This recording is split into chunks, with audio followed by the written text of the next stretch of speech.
Depuis le 1er janvier 2024, l'obligation de tri à la source des déchets alimentaires pour tous représente un nouvel axe d'engagement pour les établissements en charge de la collecte et du traitement des déchets. Sur son territoire, le CIAVED, acteur engagé dans la prévention et la réduction des déchets, propose depuis plusieurs années des solutions de tri et de valorisation des déchets adaptées aux collectivités et aux foyers.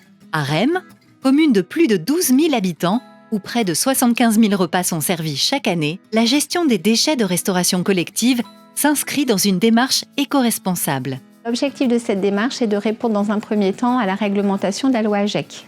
De notre côté, nous nous sommes engagés dans le label Commune Zéro Déchet dans le but de réduire le gaspillage alimentaire.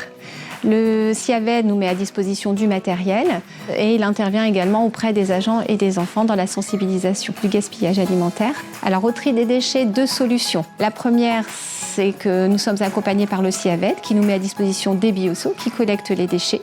Et d'autre part, nous avons investi dans l'une de nos cantines, dans une table de tri. Bonjour les filles. Bonjour. Comment ça va?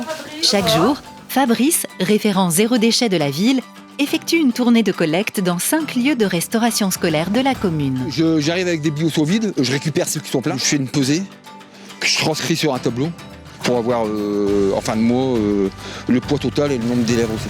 Pour leur valorisation en compost, les déchets collectés sont acheminés vers un site de compostage, le Collect Park, où 30 composteurs ont été fournis par le Au CIAVED. bout de 3 semaines, on récupère ce compost qui a été tamisé et qui est prêt à être utilisé. Dans les espaces verts, dans les différents massifs, pour le cadre de vie. Au total, 7 tonnes de déchets sont collectés par an. Ils deviennent une ressource naturelle qui demande un savoir-faire particulier. Régulièrement, je contrôle la température des bacs. Et l'idéal, c'est que pendant 3 jours de suite, la température soit comprise entre 60 et 70 degrés pour la bonne hygiénisation du composteur.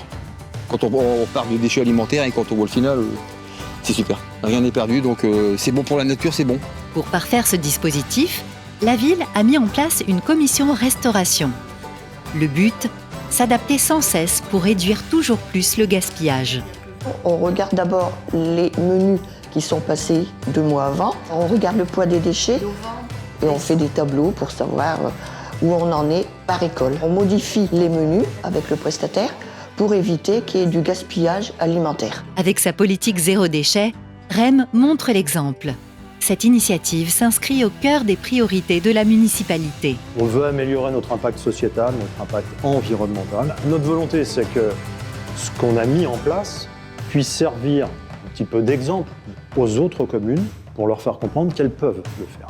À côté de ça, ce qu'on voudrait avec le CIAVED, c'est réfléchir à une autre échelle, à une échelle intercommunale, pour voir comment optimiser encore davantage la valorisation de ces déchets pour des usages derrière en compost ou en méthanisation, ou les deux. Avec l'appui du CIAVED, Rem montre que la gestion des déchets alimentaires peut devenir un levier concret pour améliorer le cadre de vie et renforcer une économie circulaire tout en répondant à la réglementation.